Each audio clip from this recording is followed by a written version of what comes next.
Hello guys, in this video I will tell you how to find the value of any constant from your calculator. See, you have a calculator, along with that you have a cover of that. You can see this is the cover of my Casio, my calculator. You can see here are some data is given. Now this data is given to find the value of any constant. Many constants are written here. You can see this is MP, this is H, that is Planck's constant, this is RE, this is lambda C, this is F, this is E, this is sigma, G. You can see here are many constants are written. If you want to find the value of any constant written here, what you have to do, here the instruction is given that what you have to do.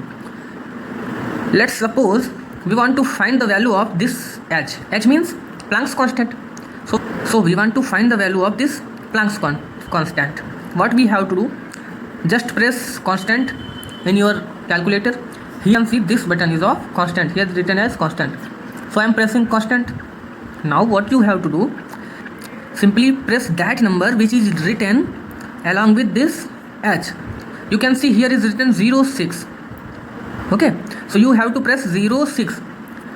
After pressing constant, I am pressing 06. You can see here written H, means this will give the value of H. Okay, now you have to press equal to.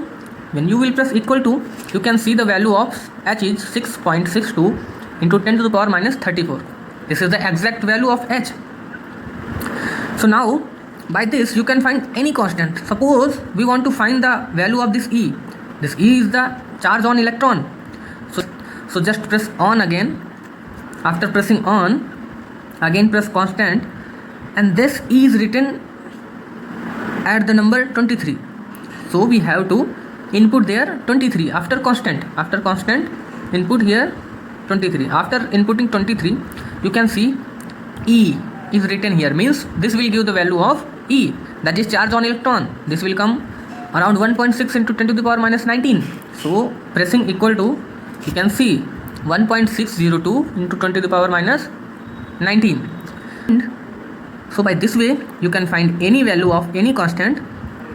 Along with that, here you can see this data is given for converting the value from one parameter into another. What you have to do, just press shift, then constant, then these numbers. Okay, when we will press constant after shift and we will press these number written along with this conversion, we will get that conversion. So you can convert any value along with that. Okay, so this data is very important. This cover is very important for getting value of any constant and for making any conversion. If you like the video, press the like button and do subscribe. Thank you.